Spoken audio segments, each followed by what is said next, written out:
हरे कृष्णा, राधे राधे। प्रबोधिनी एकादशी की सभी भक्तगण को बहुत बहुत शुभकामना। बोलिए लक्ष्मी नारायण की जय, राधा रमन की जय, बाके बिहारी लाल की जय, वृंदावन धाम की जय। अब मैं आप लोगों को प्रबोधिनी एकादशी की व्रत कथा सुनाने जा रही हूँ। युधिष्ठिर ने पूछा, श्री कृष्ण, मैंने आपके मुख से रमा का यथार्थ महात्म्य सुना। अब कार्तिक शुक्ल पक्ष में जो एकादशी होती है उसकी महिमा बताइए। भगवान श्री कृष्ण बोले, राजन, कार्तिक के शुक्ल पक्ष में जो एकादशी होती है उसका जैसा वर्णन ब्रह्मा जी ने नारद जी से किया था वही मैं आपको बताता हूँ।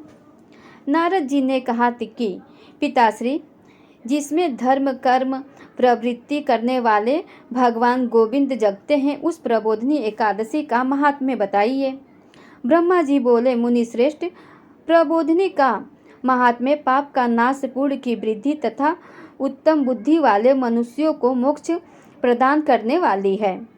समुद्र से लेकर के सरोवर तक जितने भी तीर्थ हैं वे सभी अपने महात्म्य की तभी तक गर्जना करते हैं जब तक कि कार्तिक मास में भगवान विष्णु की प्रबोधिनी एकादशी नहीं आती है।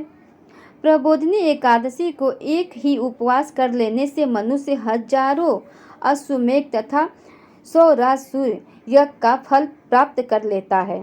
पुत्र जो दुर्लभ है, जिसकी प्राप्ति असंभव है तथा जिसे त्रिलोकी में किसी ने नहीं देखा है, ऐसी वस्तु की प्राप्ति प्रबोधिनी एकादशी से याचना करने पर संभव है। भक्ति पूर्वक उपवास करने पर मनुष्य को प्रबोधिनी एकादशी ऐश्वर्य, संपत्ति, उत्तम बुद्धि, राज्य तथा सुख प्रदान करती है। मेरु पर्वत के समान जो बड़े बड़े पाप हैं उन सबको यह पाप नाशनी प्रबोधिनी एक ही उपवास में भस्म कर देती है। जिन्होंने पिछले हजारों जन्म में पाप किए हैं उन्हें प्रबोधिनी की रात्रि जागरण करने से रुई की ढेर के समान भस्म कर ढालता है। जो लोग प्रबोधिनी एकादशी का मन से ध्यान करते हुए तथा इस व्रत का अनुष्ठान करते हैं उनके पिता नरक के दुखों से मुक्ति पा करके भगवान विष्णु के परम धाम को चले जाते हैं। ब्राह्मण अश्वमेध यज्ञ से भी जिस फल की प्राप्ति करना कठिन है वह प्रबोधिनी एकादशी के जागरण करने से अनायासे ही मिल जाता है। संपूर्ण तीर्थों में नहा करके सुवर्ण और पृथ्वी दान करने से जो फल मिलता है वह श्री हरि के नियमित जागरण कीर्तन करने मात्र से मनुष्य प्राप्त कर लेता है। जैसे मनुष्य के लिए मृत्यु अनिवार्य है उसी प्रकार धन संपत्ति मात्र भी क्षणभंगु हैं। ऐसा समझ करके एकादशी का व्रत करना चाहिए। तीनों लोक में जो कोई भी तीर्थ संभव है वह सब प्रबोधिनी एकादशी का व्रत करने वाले मनुष्य के घर में उपस्थित रहता है।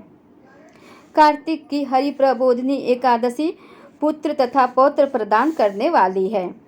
जो प्रबोधिनी को उपवास करता है वह ज्ञानी है, वह योगी है, वह तपस्वी और जितेंद्रिय है तथा उसी को भोग और मोक्ष की प्राप्ति होती है। पुत्र, प्रबोधिनी एकादशी को भगवान विष्णु के उद्देश्य से मानो जो स्नान, दान, जप और होम करता है वह सब अच्छे होता है। जो मनुष्य उस तिथि को उपवास करके भगवान माधव की भक्ति पूर्वक पूजा करता है वे 100 जन्मों के पाप से छुटकारा पा जाता है। इस व्रत के द्वारा देवेश्वर जनार्दन को संतुष्ट करके मनुष्य संपूर्ण दिशाओं को अपने तेज से प्रकाशित करता हुआ श्री हरि के बैकुंठ धाम को जाता है। प्रबोधिनी को पूजित होने पर भगवान गोविंद मनुष्य के बचपन, युवावस्था और वृद्धावस्था में किए हुए 100 जन्मों के पाप को चाहे वे अधिक हो या कम धो डालते हैं। अतः सर्वथा प्रयत्न करके संपूर्ण मनवांछित फलों को देने वाले देव आदि देव जनार्दन की उपासना करनी चाहिए।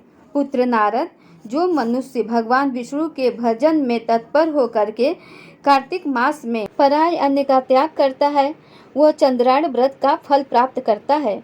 जो प्रतिदिन शास्त्रीय चर्चा में मनोरंजन में व्यस्त रहते हुए कार्तिक मास व्यतीत करता है, वह अपने संपूर्ण पापों को जला डालता है और 10,000 यज्ञों का फल भी प्राप्त करता है।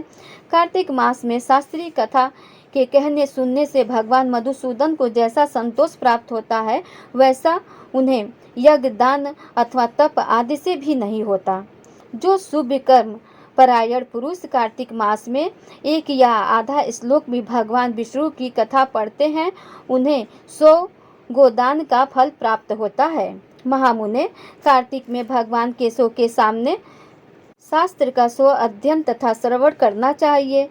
मुनि श्रेष्ठ, जो कार्तिक में कल्याण प्राप्त के लोभ से श्री हरि का कथा प्रबंध करता है, वह अपनी 100 पीढ़ी को तार देता है। जो मनुष्य सदा नियम पूर्वक कार्तिक मास में भगवान विष्णु की कथा सुनता है, उसे सहस्त्र गोदान का फल प्राप्त होता है। जो प्रबोधिनी एकादशी के दिन श्री विष्णु की कथा श्रवण करता है, उसे 7 दीपों से युक्त पृथ्वी दान करने का फल प्राप्त होता है। मुनि श्रेष्ठ, जो भगवान विष्णु की कथा सुन करके अपनी शक्ति के अनुसार कथावाचक की पूजा करता है, उन्हें अच्छे लोक की प्राप्ति होती है। नारद, जो मनुष्य कार्तिक मास में भगवत संबंधित गीता और शास्त्र विनोद के द्वारा समय बिताता है, उनकी पुनरावृत्ति मैंने नहीं देखी है। मुने, जो पूर्ण आत्मा पुरुष भगवान के समक्ष गान, नृत्य, वाद और श्री विष्णु जी की कथा करता है, वह तीनों लोकों के ऊपर विराजमान होता है।